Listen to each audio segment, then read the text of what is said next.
В возрасте 62 лет ушел из жизни советский и российский актер Василий Фунтиков. Он был известен по роли Кроша в советском телефильме «Каникулы Кроша» и его продолжениях.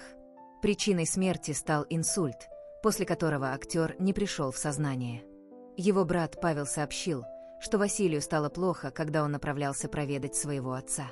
Актера госпитализировали, но через 2 недели он скончался в реанимации. Василий Фунтиков родился 5 июля 1962 года в Москве. В 1984 году окончил Высшее театральное училище имени Щукина. Он снялся более чем в 30 фильмах и сериалах, включая «Глухарь», «Презумпция невиновности» и «Зонтик для новобрачных».